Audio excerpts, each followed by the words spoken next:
자, 우리 그리스 배우고 있었죠. 이 그리스 역사의 중심 무대가 되는 이 지역이 어디였죠? 발, 발칸반도, 그쵸? 여기는 산이 많고, 땅도 농사가 좀 잘 안 되는 그런 척박한 곳이었는데, 그 산 넘어 산마다 폴리스라고 부르는 도시들이 많았죠. 그 폴리스가 지금 파악된 것만 약 천여 개가 있었다 그래. 근데 그 중에 대표적인 폴리스 우리 두 개 어디라고 빨리 와. 어디랑 어디 배웠어요? 그쵸. 아테네와 스파르타 배웠죠. 그 폴리스는 어, 네. 폴리스라는 점, 그리고 그리스에 있다는 점에서는 같지만 정치적으로나 문화적으로나 여러 가지가 달랐죠. 네. 먼저 우리 아테네 하면 떠오르는 게 데모크라시, 무슨 주의? 네, 민주주의가 떠올랐다면 스파르타는 도리, 그쵸. 도리아인이라고 불리는 소수의 그 철기를 잘 다루는 그리고 또 글을 모르는 민족들이 이 내려와가지고 기존에 살던 사람들을 지배해서 만들어진 폴리스가 스파르타였단 말이에요. 그래서 6%밖에 안 되는 소수의 시민이 다수 90%가 넘는 반자유민이나 노예들을 지배하는 폴리스가 스파르타였어요. 잘 봐, 하람이. 선생님 봐. 자, 그런데 이 그리스 세계를 탐내던 동방에 어떤 나라가 있었죠? 페, 그쵸, 페르시아가 있었죠. 자, 이 페르시아가 호시탐탐 이 그리스 세계를 노리다가 다리우스 1세라는 그 전성기를 이끌었던 군주가 있을 때 그리스를 쳐들어왔단 말이에요. 자, 이게 이름하여 무슨 전쟁이죠? 네, 그리스 페르시아 전쟁이라고 했죠. 자, 이 그리스 페르시아 전쟁은 압도적인 군사력과 그리고 여러 가지 그 페르시아가 유리해 보였는데도 불구하고 홈그라운드 이점을 잘 살려서 그리스 세계가 이걸 막아내죠. 네, 우리 뭐 그 마라톤 전투 저번 시간에 봤죠. 네, 그리고 이제 많은 수의 페르시아 군대가 쳐들어왔을 때 테르모필라이의 좁은 그 계곡에서 그 스파르타 군대의 침략을 막아냈죠. 그쵸? 자, 우리 그리스의 주력이 됐던 그 부대, 무슨 부대라고 했죠? 후구, 갑옷, 방패, 창, 그리스의 중장보병, 33kg가 되는 어마어마한 무장을 하고서 좁은 지역에서 적들을 효과적으로 물리쳤던 그 중장보병이 활약을 하면서 테르모필라이에서 페르시아 군대의 침략을 상당히 오랫동안 지연을 시켰고, 비록 스파르타 그 300명은 다 어떻게 됐죠? 다 전멸당했죠. 자, 그리고서는 남쪽으로 내려온 이제 그 페르시아 군대가 아테네를 쳐들어가서 이제 아테네의 항복을 받아내려고 했는데, 아테네가 자기네 도시를 다 불바다로 다 이렇게 태워버린 다음에 어디로 가버렸어요? 살라미스란 섬으로 들어갔죠. 자, 이때 페르시아 군대가 멋모르고 그 살라미스로 유인당했다가 여기서 그 또 크게 패배했죠. 자, 이렇게 해서 육지와 바다에서 이 그리스 군대가 페르시아 군대를 제압하면서 동방의 그 거대한 페르시아를 물리쳤다. 자, 이후에 그 강력한 해군을 키워서 그리스 세계를 이끌어갔던 폴리스는 어느 폴리스였어요? 아테네였죠, 그쵸? 그쵸? 아테네는 어, 그 자기들의 그 정치 시스템이라고 할 수 있는 민주주의를 계속 잘 이끌어서 아테네를 점점 발전시키는데 아테네의 이 전성기와 민주주의를 이끌었던 유명한 지도자 누구였어요? 머리가 커가지고 투구가 잘 안 들어갔던 이 페리클레스였죠. 자, 페르시아 전쟁에 참여했다가 목숨을 잃은 자들과 그 목숨을 잃은 자들의 가족 이런 사람들한테 전쟁 수당을 지급해 주기도 하고요. 그리고 아테네 시민들이 모여서 아테네 어떤 정치를 이끌어가는 그런 조직인 민회의 권한을 강화해서 여러 시민들을 막 정치에 참여시켜서 그 기원전 6세기에 상당히 발달한 그 민주주의를 이끌어갔던 게 이 페리클레스고 아테네였죠. 자, 그래서 이 페리클레스가 아테네를 잘 이끌어가고 있었는데 이제 거기서부터 좀 뒷얘기를 오늘부터 할 거예요. 자, 보세요. 아테네는 이 살라미스의 전 승리를 이끄는 데서 알 수 있듯이 배를 잘 다뤘고 일찍부터 그 배를 타고 그리스 외에 다른 지역으로 이제 가서 무역을 하거나 물건을 사고 파는 상업으로 크게 돈을 많이 벌었어요. 그리고 특히 이제 페르시아를 무찔렀기 때문에 그 강력한 해군으로 다른 그리스 폴리스들을 압도했단 말이에요. 그래서 다른 그리스 폴리스들한테 페르시아를 방어한다는 명목으로 이렇게 저렇게 세금이나 이런 것들을 거둬요. 그 당시 세금을 이제 금으로 거뒀는데 아테네가 모은 그 금을 저장했던 섬이 어디 섬이었다? 델로스 섬이었다. 이 델로스 섬은 우리 태양신 아폴론과 사냥의 여신 아르? 예, 아르테미스 제우스의 쌍둥이죠. 레토 여신과 제우스 사이에서 낳은 그 두 쌍둥이가 태어났다는 그 섬이에요. 아무튼 이 델로스 섬에 아테네가 자신들의 금을 다 이렇게 모았단 말이에요. 근데 이 금은 페르시아가 쳐들어오는 걸 대비해서 모아놓은 금인데 아테네가 힘이 세니까 이거를 다른 폴리스들을 위해서 쓰지 않고 오로지 예, 자기네 아테네를 위해서만 쓴단 말이에요. 그렇게 해서 그 결과로 지어진 건축물이 그 유명한 맞아요. 파르테논 신전이에요. 뒤에 그 그림 보시면은 그리스 문화가 나와 있는데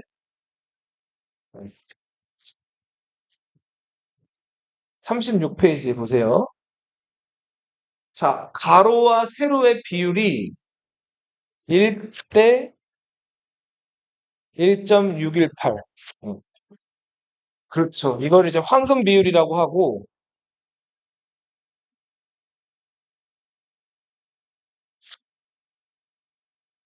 자, 정말로 그 그리스 세계의 온 기술력과 온 어떤 노동력 이런 것들을 다 집약해가지고 그 많은 돈을 들여서 건설한 저 신전이 아테나 신을 네, 이렇게 기리는 파르테논 신전이죠.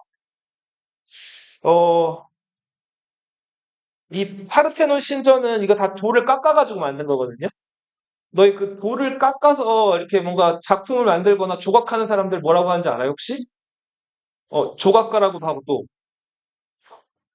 그래, 석공, 혹은 석수 이렇게 부르죠. 또 그냥 순 우리말, 이건 다 한자고, 순 우리말로는 뭐라고 부를까요? 돌을. 돌이 들어가요, 돌이. 돌장난이냐? 돌장난. 자, 큰 그 돌을 조각을 하려면 이렇게 막, 뭘로 이렇게 깨야겠죠? 그 깨는 거 뭐라고 하죠? 그걸 정이라고 하거든요, 정. 정으로 그 돌을 깨는데, 이런 사람들을 돌을 깬다고 안 하고 돌을 쫀다 그래요. 그래서 돌조시라고 불러요. 뭐라고 부른다고요? 돌조시. 네. 소프로니코스라는 유명한 돌조시가 있었는데, 자, 어, 그 소프로니코스랑, 그리고 여자들 아이 낳을 때 힘들죠? 그때 아이 낳는 거 옆에서 도와주는 그 여자들이 있어요. 요즘엔 산부인과 그 의사들이 하지만 예전에는 그런 게 없었기 때문에 산파라고 불리는 그 여자들 아이 낳을 때 그거 여기 그 문이 좀 아래 그 문이 열리게끔 도와주는 그런 역할을 하는 사람들이 있는데 이런 사람들을 산파라고 불러요. 뭐라고 부른다고요? 산파. 여자들 아이 낳는 거 도와주는 직업이에요. 자, 아빠는 돌조시, 엄마는 산파. 네. 그 둘 사이에서 태어난 자식이 네. 소크라테스라는 사람 들어봤어요? 네. 자, 소크라테스가 아테네가 한창 잘 나가던 시기, 요 시기에 태어나서 이제 활동을 하게 돼요. 파르테논 신전이 페리클레스 주도하에 건설되기 시작했을 때가 소크라테스 나이가 22살이었다가. 근데 아주 옛날, 먼 옛날에는 아버지 직업을 보통 아들이 이어받았기 때문에 소크라테스 22살 때도 이 파르테논 신전 건설에 아마 참여하지 않았을까라고 역사학자들이 많이 추측을 해요. 예.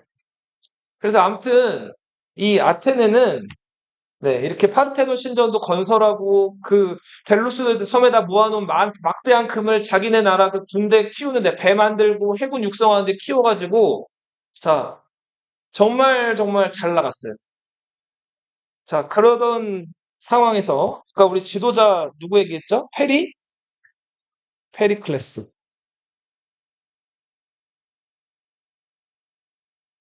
자, 이 페리클레스한테는 애인이 있었어요. 네. 이 애인이, 아스파시아라는 여자였어요. 누구?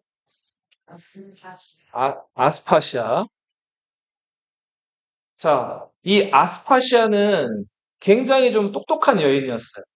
말도 잘하고, 지식도 많고, 얼굴도 예뻤어요. 그래서 페리클레스가 자기 부인이 있는데, 이혼하고 이 아스파시아를 만났어요.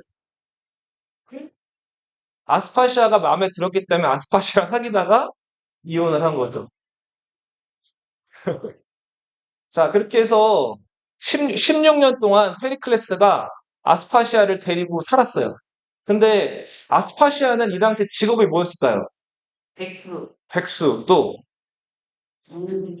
어, 뭐였을까요? 자, 이건 뭐 나중에 또 어른 되면 얘기 어차피 나올 얘기니까 미리 하면은 그 여자들이 이제 미모나 자기 아무튼 그 육체 이런 거를 그 이렇게 파는 거를 몸을 파는 행위를 매춘이라고 불러요. 뭐라고 부른다고요? 매춘. 네. 매춘이라고 불러요. 매춘은 그러니까 성매매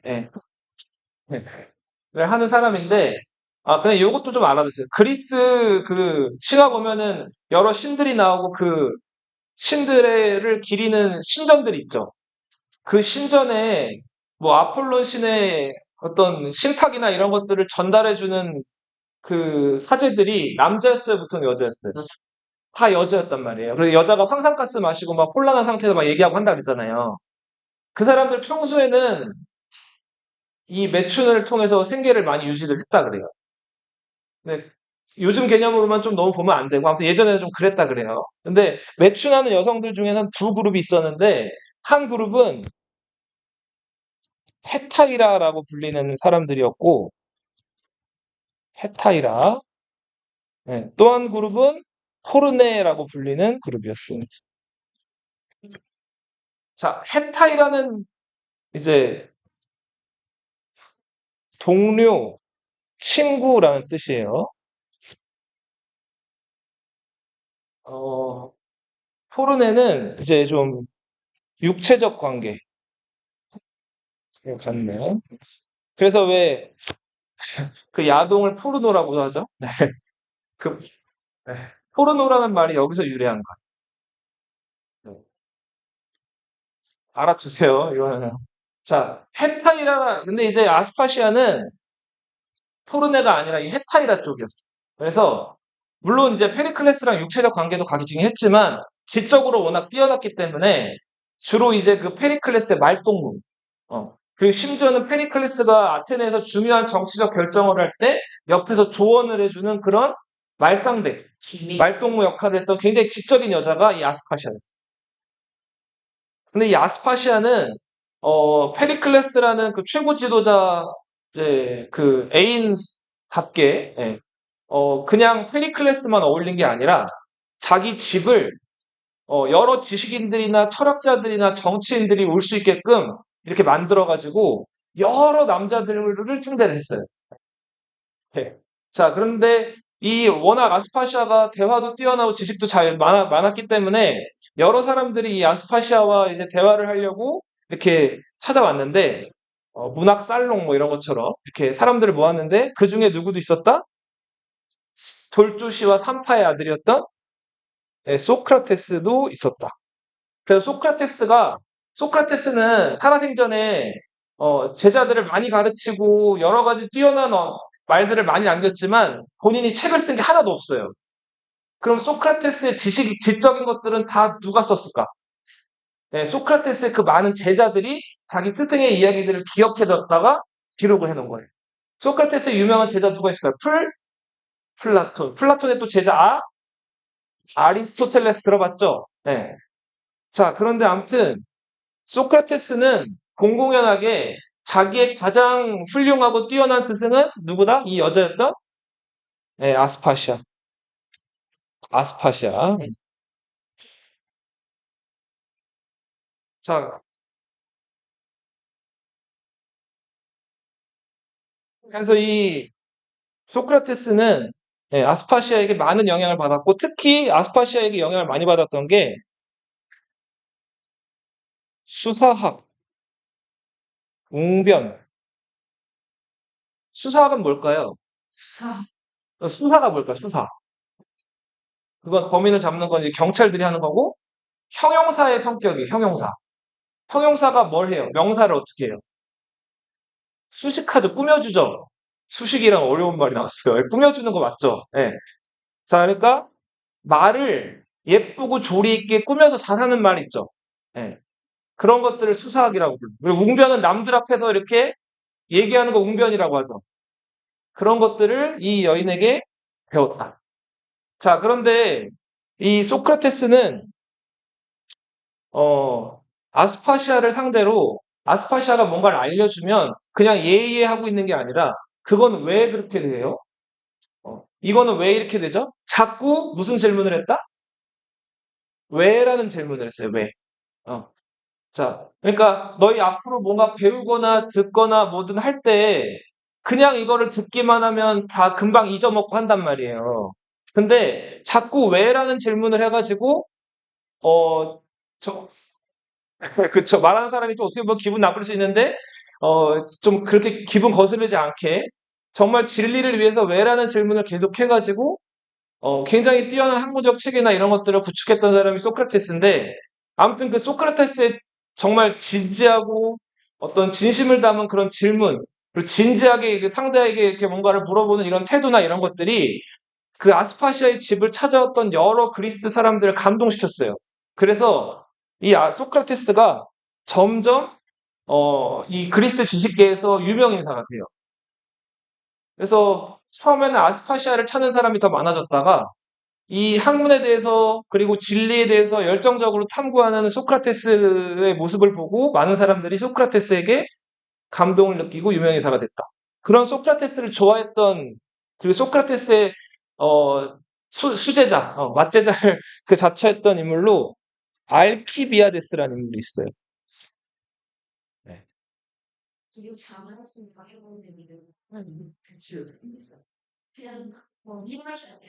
이 알키비아데스는 당시 그리스 최고 지도자였던 페리클레스와도 인척 관계였고, 집안도 아주 좋았어요. 자, 그런데다가 이 외모는 이제 요즘 남돌 최고봉이 누구냐? 차은우? 어. 변석? 네, 그리스 세계 차은우였어요. 네. 변석? 네. 둘이 요즘 쌍벽 아닌가? 자, 근데 아무튼 아주 이제 미끈하고 잘생긴 청년이 되다가, 네. 그래서 알키비아데스가 왜 이렇게 어릴 때는 굉장히 인기가 많다가 이제 나이가 들어가면서 수염이 막 이제 뽀송한 얼굴에 수염이 나기 시작하니까 그 아테네에 있는 사람들이 막 걱정을 했다 그래요. 저 예쁘장하고 잘생긴 얼굴에 수염이 난다는 거를 막 걱정을 했다고 했을 정도로, 네, 또 이런 말도 있었다 그래요. 어, 당시 이제 그리스에서는 그, 네, 저번에 한번 얘기한 것 같은데 동성애가 좀 유행이었어요. 그래서 네. 젊은 30대, 40대 이제 좀 경험치가 있는 남자들은 이제 10대 중후반에 어리고 이제 꽃다운 청소년들을 만나는 거. 이런 게 좀 유행이었는데, 그래서 알키비아데스가 어렸을 때는, 선생님 잘 봐봐. 알키비아데스가 어렸을 때는 그 중년 남자들이 군침을 흘렸다 그러고, 자, 그리고 이제 알키비아데스가 나이가 좀 먹어가지고, 이제 좀 장년이 됐을 때는 이제 중년 여성들이 가슴앓이를 많이 했다. 너무 사랑스러워서 뭐 그랬다는 얘기가 전해져 오고 있어요. 자, 근데 아무튼 이 알키비아데스는 소크라테스를 굉장히 좋아했어요. 네. 근데 알키비아데스가 꽃미남이었던 거에 비해서 소크라테스 외모에 대한 그 묘사를 제자들이 남긴 걸 보면 어땠을까요? 네.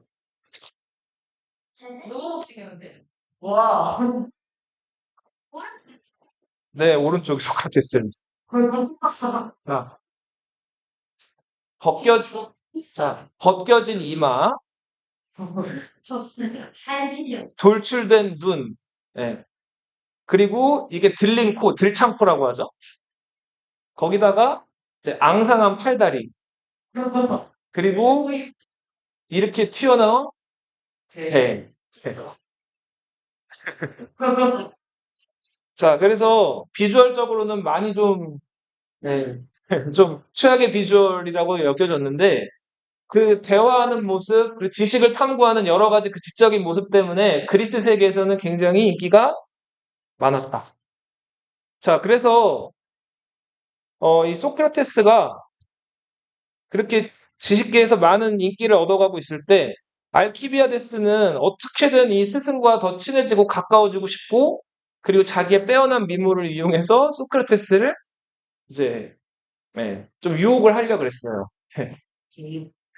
자, 그런데 소크라테스는 그 유혹에 대해서는 넘어가지 않아요. 그래서 막 술에 취해가지고 알키비아데스가 이제 소크라테스를 유혹해서 자기 집으로 막 소크라테스를 불러오고 하는데도 자고 가라 뭐 이런 얘기를 하는데도 소크라테스는 거기에 흔들리지를 않았습니다. 예. 자, 그래서 아무튼 이런 인물들이 이제 있었고 그 소크라테스는 뭐 철학 얘기를 하면 여기서부터 뭐 다른 쪽으로 넘어가고 더 끝이 없으니까 이제 역사적인 얘기를 좀 하면 다시 아까 우리 아테네 스파르타 얘기로 넘어올게요. 아테네가 그 델로스 섬에다 금을 모아놓고 다른 폴리스들에게 금을 막 걷어가지고 자기네 파르테논 신전 건설하고 해군 육성하고 그랬다 그랬죠. 그러다 보니까 다른 폴리스들은 이게 마음에 들지 않았겠죠. 특히 마음에 안 들었던 폴리스. 스파르타 입장에서는 너무너무 짜증이 나는 거예요. 일단 아테네 위주로 돌아가는. 앞으로 가서 가보세요.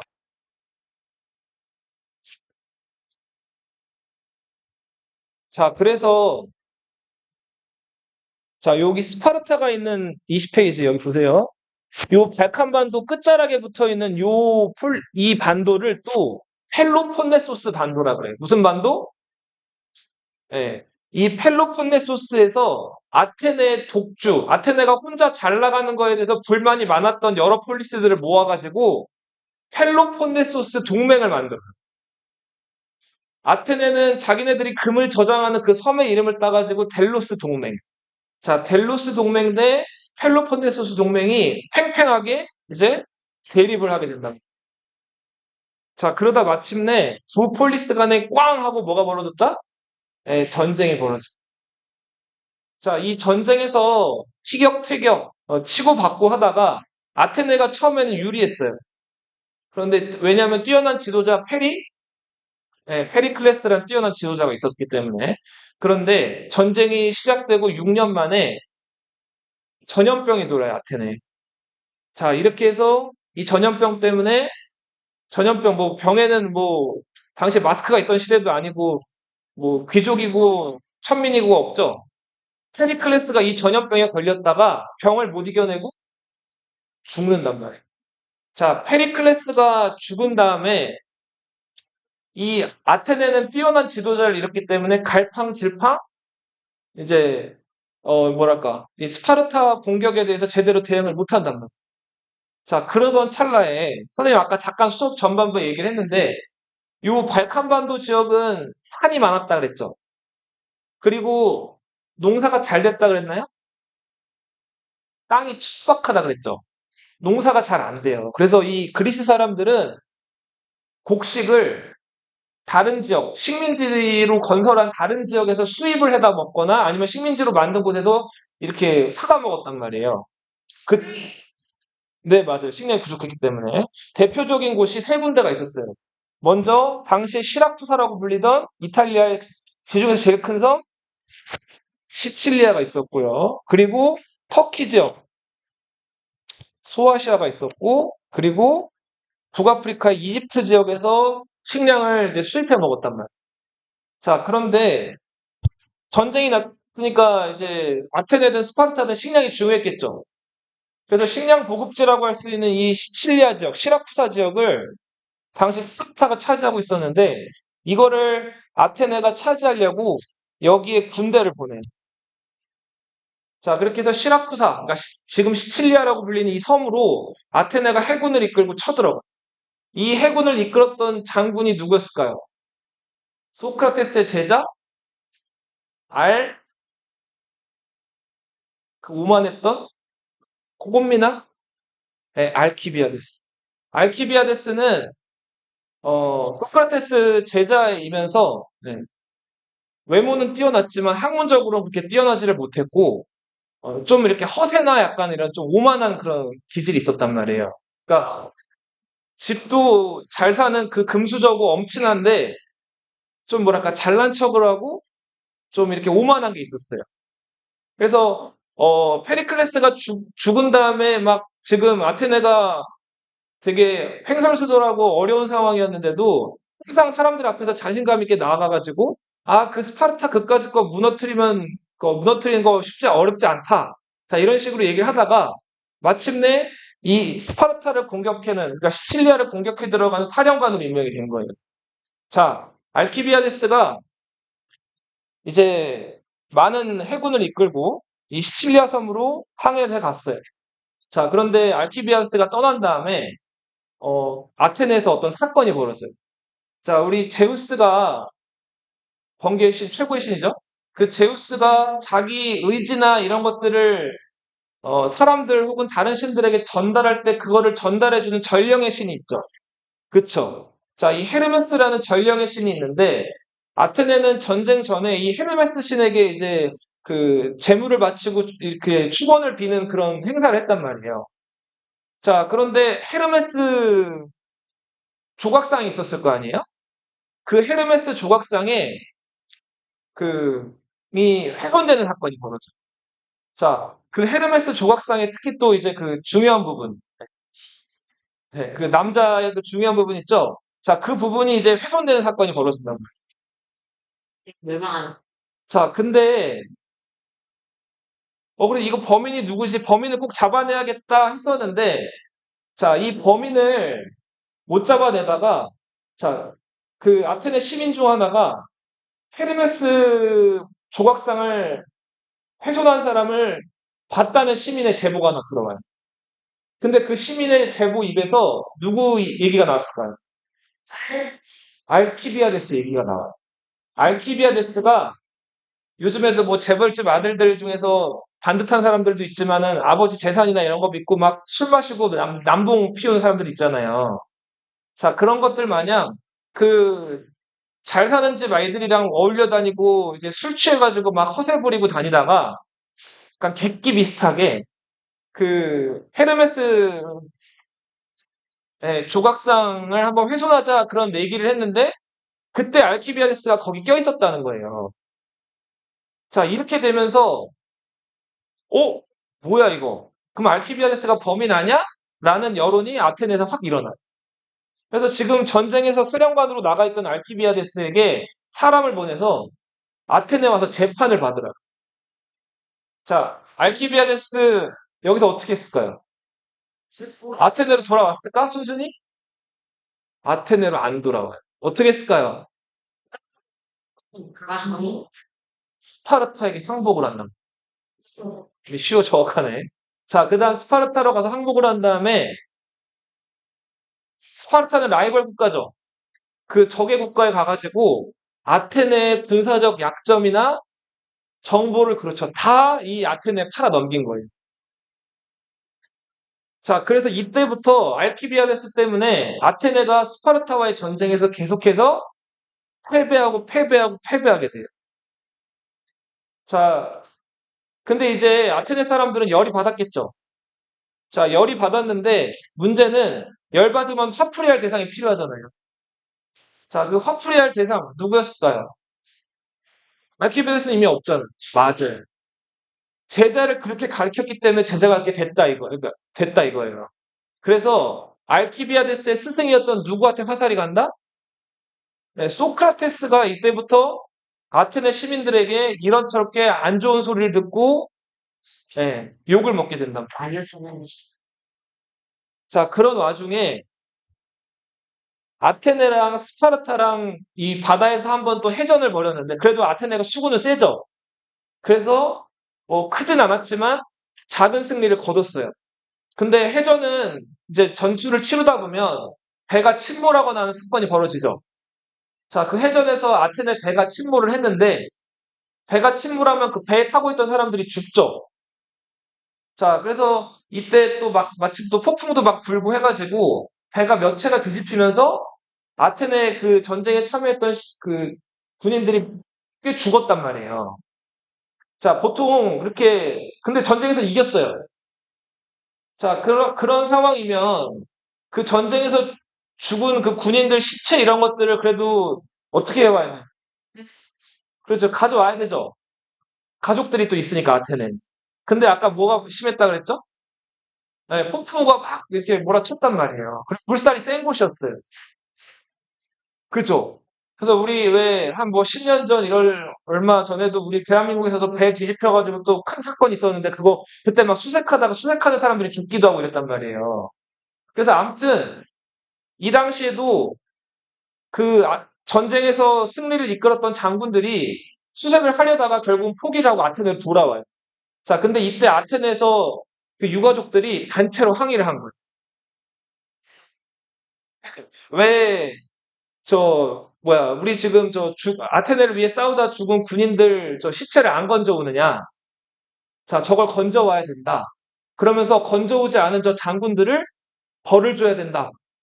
자, 이런 식으로 여론이 만들어진 거예요. 자, 그렇게 해서 막 이렇게 논의가 왔다 갔다 하는데 이때 소크라테스가 누구 편을 들었어요? 장군들 편을 들어요. 저런 상황에서 무리해서 저 시체를 하라면 그거 하지 마. 자, 무리해서 시체를 이렇게 건지다가 지금 살아있는 그리스 군인들이, 아테네 군인들이 오히려 죽을 수가 있다. 자, 그러니까 장군들의 선택은 합리적이었다는 식으로 대중들 앞에서 얘기를 하는 거예요. 자, 그런데 대중들이 이거 좋아할 리가 없죠. 안 그래도 알키비아데스 때문에 감정이 좋지가 않았는데 유가족들 앞에서 시체 건져오지 못한 게 잘못된 행동이 아니라고 얘기를 하는 거예요. 그래서 이런저런 이유로 미운털이 또다시 박히게 돼요. 자, 결국은 펠로폰네소스 전쟁에서 우왕좌왕하던 아테네는 결국 스파르타한테 져요. 자, 스파르타는 그 알키비아데스의 정보를 잘 활용해서 결국 아테네를 무너뜨리는데, 자, 아테네를 이겼으니까 이제 아테네 가만히 안 내뒀겠죠? 어떻게 했을 것 같아요? 그쵸? 자, 식민 지배하듯이 아테네 사람들 중에서 스파르타 말 잘 듣는 사람들 30명을 뽑아요. 그 다음에 그 30명을 이제 우리 저번에 참주정이라고 배웠죠. 기억나요? 독재자 할 때? 참주, 독재자 이렇게 배웠죠. 자, 30여 명의 참주를 임명하는데 이 30명의 참주는 다 누구 말 잘 듣는 사람들? 네, 스파르타 말 잘 듣는 사람들. 자, 그 다음에 이 30명의 참주들한테 절대적인 권한을 줘서 원래 아테네는 민주주의잖아요. 네, 스파르타식으로 그 30명이 그 독재를 하게끔 만들어버린 거예요. 그리고 그나마 정치에 참여할 수 있는 3천여 명의 아테네 시민들도 돈을 많이 가지고 있거나 스파르타 말을 잘 듣는 시민들만 정치에 참여할 수 있게끔 만든 거예요.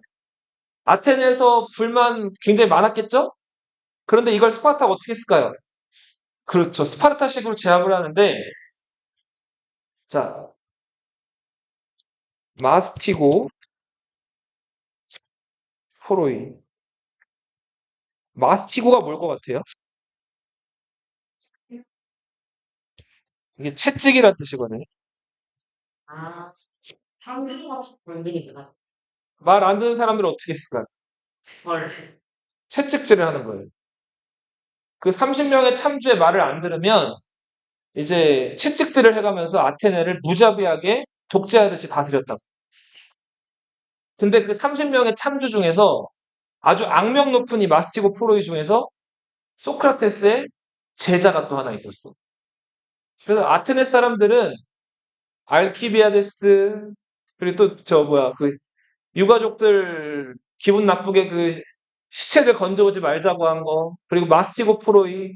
자, 이런 여러 가지 이유로 인해서 미운 털이 잔뜩 박혔겠죠?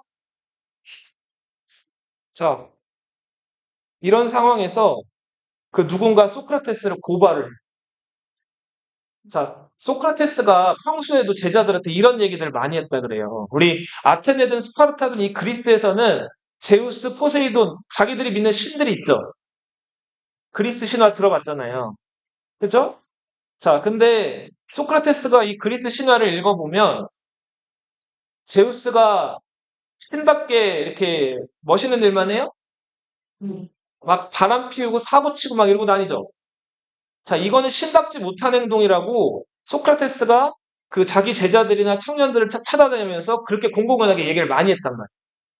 근데 아무리 잘못을 하고 뭐 불륜을 저지르고 하는 그래도 이 사람들한테는 그리스의 최고 신이죠, 제우스가. 자, 근데 이제 소크라테스가 평소에 그렇게 그리스 신들을 모독을 했고, 그리고 여러 제자들을 끌고 다니고 잘못된 얘기를 전달해줘서 그리스 청년들을 타락시킨다. 자, 이런 어떻게 보면 조금 좀 별로 좀 시덥지 않은 얘기로 소크라테스를 고발한다. 자, 당시 그리스에서는 이 처벌이 되게 단순했어요. 네. 세 가지 처벌 방식. 첫 번째 뭘까요? 첫 번째, 사형하는 거, 죽이는 거.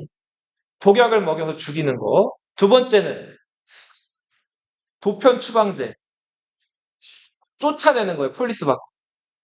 그 다음 세 번째, 벌금을 내는. 자, 그래서 그쵸. 세 가지 형벌 중에서 일단은 먼저 죄를 받을 건지 안 받을 건지 유무를 물어봤는데 501명이 투표를 하거든요. 500명인데 250명, 250명 나면 동률이 되잖아요. 그거 방지하려고 501명이 투표를 한단 말이에요. 자, 근데 여기서 그 소크라테스가 그 무죄라는 거 사람이 220명, 유죄라는 사람이 281명이 나왔어요. 네. 자, 이렇게 돼가지고, 어, 결국은 소크라테스가 이제 또 두 번째 재판에 이제 회부가 돼서 어떤 벌을 받을 건지 거기에 대해서도 또 투표가 들어가는데, 뭐 그때 아무튼 결국 이렇게 저렇게 하다가 소크라테스가 그 이제 변론, 자기에 대해서 당시엔 변호사를 살 수가 없었거든요. 자기의 잘못이나 이런 게 있으면은 변호사가 대신 얘기를 해주는 게 아니라 자기 스스로 자기를 변호해야 됐어요. 근데 소크라테스가 이제 만약에 벌금형을 받았을 때 벌금을 얼마 낼 건지 뭐 이런 것들에 대해서도 막 논의가 왔다 갔다 하고 소크라테스에게 발언할 기회가 주어졌는데 소크라테스가 그때 자 이런 얘기를 해요. 그러니까 질문이 어땠냐면 잘 봐봐. 어떤 벌을 받는 것이 본인이 받는 것이 합당할 것인가에 대한 질문이 나왔거든요. 여기서 소크라테스가 어떻게 얘기했을까요? 어떻게 얘기했을까요? 1번 사형, 2번 추방, 3번 벌금이었죠. 1, 2, 3번 어떤 답도 아니고 4번 얘기를 해요. 4번이 어떤 얘기였을까요? 당시 아테네에서 뛰어난 업적을 남긴 장군들이나 정치가들을 위해서 그 정치가들이 죽을 때까지 무료로 식사할 수 있는 식당이 있었어요. 프리타네이온이라는. 자기가 아테네를 위해서 아테네 청년들을 지혜롭게 이끌었기 때문에 자, 나는 이 식당에서 나도 식사할 수 있는 권리를 달라고 거꾸로 얘기를 해요. 안 그래도 이렇게 저렇게 안 그래도 이렇게 저렇게 미운 털이 박혀 있는데 입이 방정이죠. 거기서 자기 벌 결정하는 자리에서 자기한테 상을 달라고 얘기를 한 거죠. 자, 그렇게 해서 결국은 소크라테스가 여러 배심원들의 선택에 의해서 사형이 딱 결정이 돼요. 자, 근데 당시에 사형이 바로 집행이 안 되고 그리스에서 그 당시에 그 중요한 그 행사가 있었어요. 그 신들을 위한 축제 행사가 있었는데 그 행사 기간에는 사람을 사형을 안 시킨단 말이에요. 그래서 소크라테스의 사형 일자가 3개월 정도 뒤로 미뤄져요. 그동안 소크라테스는 어떻게 됐을까요? 감옥에 갇혀요. 네. 자, 이때 근데 소크라테스가 별로 잘못한 게 없고 소크라테스가 똑똑하고 지혜롭다는 걸 많은 제자들이랑 사람들이 알았기 때문에 이때 소크라테스 제자들이 소크라테스를 찾아와가지고 탈출하라 그래요. 자, 근데 소크라테스가 여기에 대해서 탈출했을까요? 네, 탈출하지 않아요. 자, 지금 아무리 내가 불리하고 잘못된 상황이라고 해도 그리스 전체의 어떤 그런 규칙이나 질서를 어지럽히는 행위를 할 수는 없다. 자, 이래가지고 소크라테스가 도망가지 않고 거기서 옥살이를 한단 말이에요. 그래서 마침내 사형 날짜가 다가왔고 이제 결국은 소크라테스가 이제 우리 조선으로 치면 사약이죠, 사약. 독당근을 받아요, 독당근.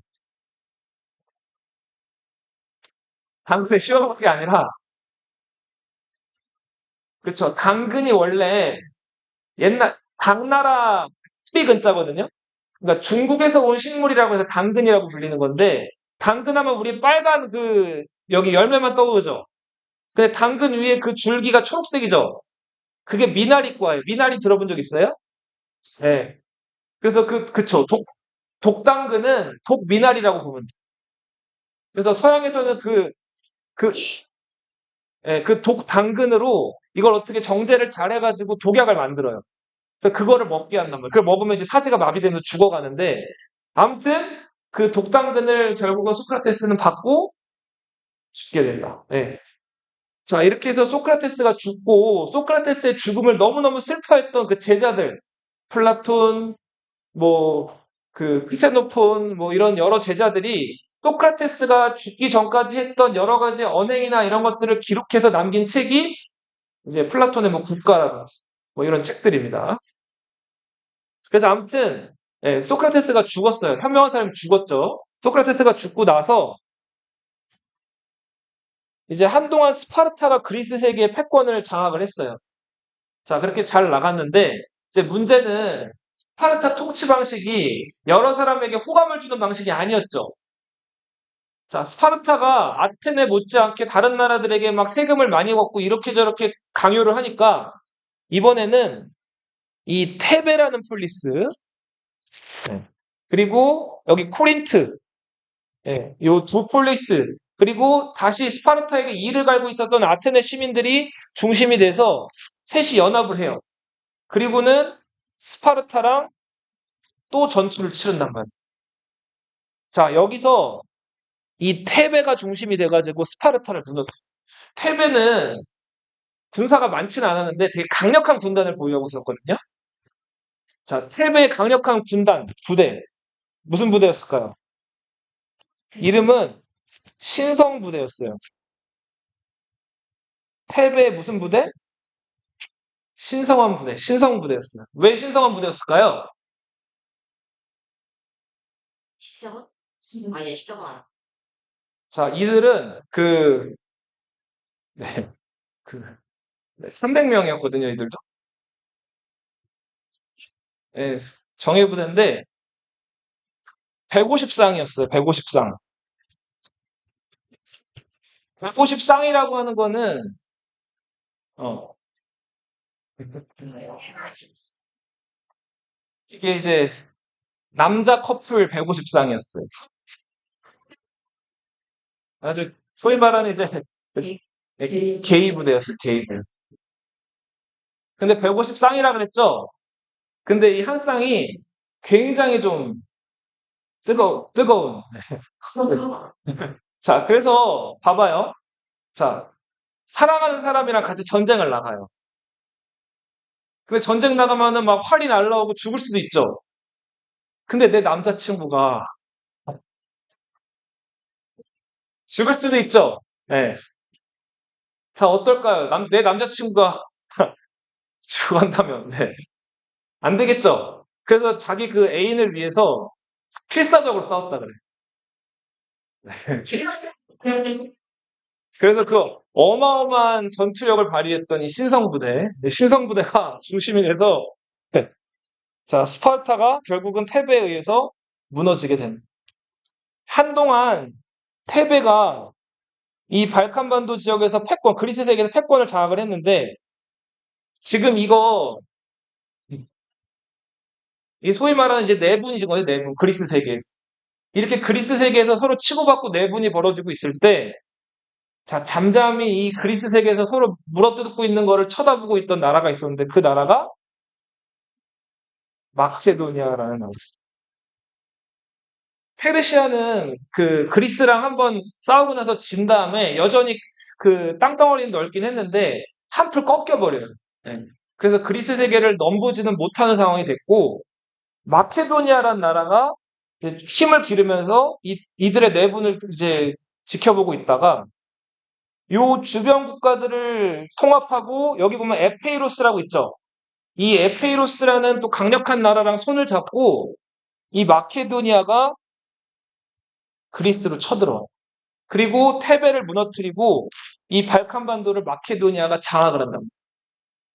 당시 마케도니아의 국왕은 애꾸는 누구다?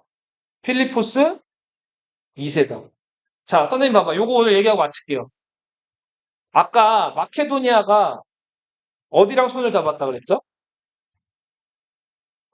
여기 에페이로스란 나라랑 손을 잡았다 그랬죠? 자, 옛날부터 나라 간에 동맹 맺는 가장 효과적인 방법 뭐가 있을까요? 그런 거. 이게? 그쵸. 나라 대 나라 간에 결혼을 하는 거지. 그래서 당시 마케도니아의 그 필리포스 2세랑 에페로스의 공주였던 올림피아스가 결혼을 해요. 물리. 자, 그래서 이 마케도니아는 에피루스의 도움을 받아가지고 아무튼 그리스를 이제 효과적으로 정복을 하는데, 어, 둘 사이에서 아들이 태어나요. 그 아들이 그리스어로는 알렉산드로스, 영어로는 알렉산더. 자, 근데 두 부부는 그렇게 사이가 좋지가 않았어요. 네, 사이가 좋지가 않았는데, 그리고 또 이런 얘기가 있었어요. 올림피아스가 뱀을 아주 좋아했다 그래요, 뱀. 그래서 잘 때, 그, 자기 침실에 뱀을 쫙 풀어놨다 그래요. 그래서, 그래서 뱀을 막 아무튼 좋아했는데, 어, 우리 저, 그리스 최고신 누구예요? 제우스죠. 제우스가 여자들한테 접근할 때 그냥 접근하는 경우가 흔치 않죠. 그렇죠. 서로 변신하거나 뭐 뻥튀기로 변신하거나 뭐 암소로 변신하거나 뭐 소로 변신하는 경우도 있었고, 뭐 황금 비로 변신하기도 하고 막 백조로 변신하기도 하고 여러 가지로 변신했죠. 자, 그래서 제우스가 이 올림피아스에게 접근할 때는 뱀으로 변신했다는 거지. 자, 그리고 이 뱀으로 접근해가지고 올림피아스랑 만나서 사랑을 나누는데, 그거를 남편이었고 사이가 안 좋았던 필리포스 2세가 몰래 엿본 거예요. 근데 제우스는 신이죠. 자, 신이 바람피는 현장을 감히 인간이 몰래 엿봤다가, 자, 제우스의 상징이 새가 무슨 새예요? 독수리죠. 예. 자, 그 번개를 들고 있던 그 제우스의 독수리가, 예, 이제 그 번개를 필리포스 2세 눈에 휙 던지게 해가지고 그걸 맞고 필리포스 2세가 눈이 한쪽이 멀었다는 거. 자, 이거는 이제 신화 같은 얘기고, 실제로는 필리포스 2세가 주변 국가들이랑 전쟁을 하다 눈이 멀었다는 게 아무튼 정설이긴 한데, 아무튼 두 사이가 좋았다, 좋지 않았다? 좋지 않았어요. 그리고 또 일설에 의하면 올림피아스가 임신하고 있을 때 제우스가 벼락을 내렸는데 올림피아스가 그 번개를 맞았고, 아무튼 그 기운을 받아가지고 태어난 사람이 누구다? 알렉산드로스. 그래서 알렉산드로스는 날 공공연하게 사람들 앞에서 자기가 제우스의 후손이라, 제우스의 자식이다, 이런 얘기들을 해요. 그리고 하나만 더 얘기하면, 필리포스 2세의 먼 위에 가문으로 올라가면 헤라클레스가 있어요. 올림피아스 가문을 쭉 위로 올라가면 아킬레우스가 있어요. 그래서 알렉산드로스는 사람들 앞에서 연설할 때 나는 헤라클레스와 아킬레우스의 피를 이어받았다. 그리고 번개를 받았기 때문에 누구의 후손이다? 제우스의 후손이다. 이런 얘기들을 공공연하게 했다 그래. 근데 단순히 그렇게 뭐 뽐내거나 잘난 척하는 것에서 그치지 않고 아무튼 자기를 돋보이기 위한 어떤 효과적인 그런 연설 수단으로 사용을 했다 그래. 자, 그래서 이제 알렉산드로스가 아시아, 그리고 유럽, 아프리카에 해당하는 세계 대륙을 제패하게 되는데 그건 다음 시간에 할게요.